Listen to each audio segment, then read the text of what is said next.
رشوت کی کمائی میں کبھی برکت نہیں ہوتی۔ جی ہاں، آج لوگ لاکھوں اور کروڑوں روپے کمانے کے باوجود مطمئن نہیں ہے، کیونکہ ان کی کمائی سے برکت ختم ہو چکی ہے۔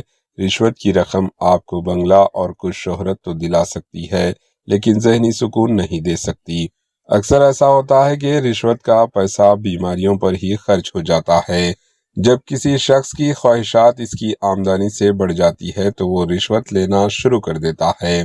رشوت ایک ایسی بیماری ہے کہ جب یہ لگ جائے تو پھر چھوٹ نہیں رہتی۔ اسلام میں رشوت لینا اور دینا سختی سے منع ہے۔ رشوت پر قابو پانے کے لیے ہمیں اپنی خواہشات پر قابو پانا ہوگا اور اپنی چادر دیکھ کر پاؤں پھیلانے ہوں گے، تبھی ہم رشوت پر قابو پا سکتے ہیں۔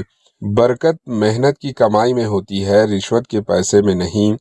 خدا پر مکمل بھروسہ رکھیں اور محنت کی کمائی پر صبر و شکر کا ساتھ زندگی گزاریں۔ آپ کی کیا رائے ہے اس عنوان پر کامنٹ کے ذریعے ضرور بتائیں۔ Bureau report AHN news. AHN news کے یوٹیوب چینل کو سبسکرائب کریں اور بیل آئیکن کو دبانا نہ بھولیں تاکہ آپ کو ہر نئی آنے والی ویڈیو کا نوٹیفیکیشن بر وقت مل سکے۔